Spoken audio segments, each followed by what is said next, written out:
Dear Westie leaders and followers, have you ever felt like your walks were off time or that you were being jolted into your new pattern? Hello again, my name is Jennifer from WCSA Amsterdam, and today we're going to talk about how you can take back control of your walks. Before we get started, please subscribe to our channel because it tells us that you like these videos and it also supports us in making this content. Firstly, I'm going to show you a technique to think about whenever you do your walks forwards and backwards. And then we're going to break it down a little bit further if you want to know a bit more about the details of your muscles and how you can further improve on this. So let's get started. How we're going to tackle this subject is by talking about two concepts, striking and sending. Striking is when you've placed your foot in the direction you want to travel to, forwards, backwards, to the side, etc. When I strike my foot out forwards, I have no weight currently on that new foot yet.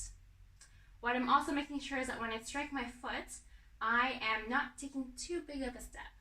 If I try to strike too far, I end up already transferring some weight over that foot, and we don't want to have any weight on that quite yet. The next one is to send. So how I send my energy is by contracting the muscles, utilizing the muscles in my back leg. And I'm going to use that to push myself, I'm pushing from the left foot over top of my front foot. The same thing happens going backwards.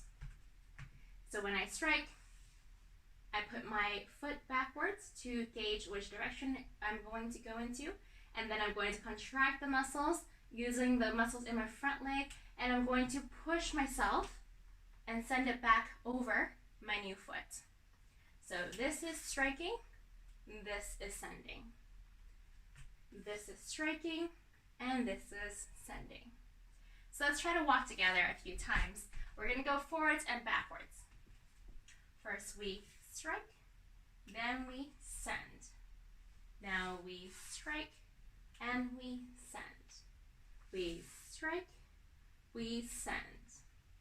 We strike, we send. Notice we're doing this slowly and deliberately so that we feel each of those stages happening. Moving backwards, we strike, and then we send. We strike, and then we send. We strike, and then we send. We strike, and then we send. Great job! Now, one important muscle group to make sure you're engaging are your glutes. If you don't engage your glutes, it can cause you to feel like you are off balance or falling into your patterns. So one way you can check is whether or not you feel like you are collapsing into each of your steps, relying on your hip to settle to make it feel like you're stopping.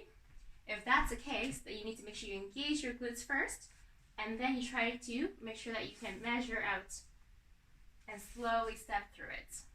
Another way of knowing if you're not utilizing your glutes is if you feel like you're being yanked across the floor as a follower especially.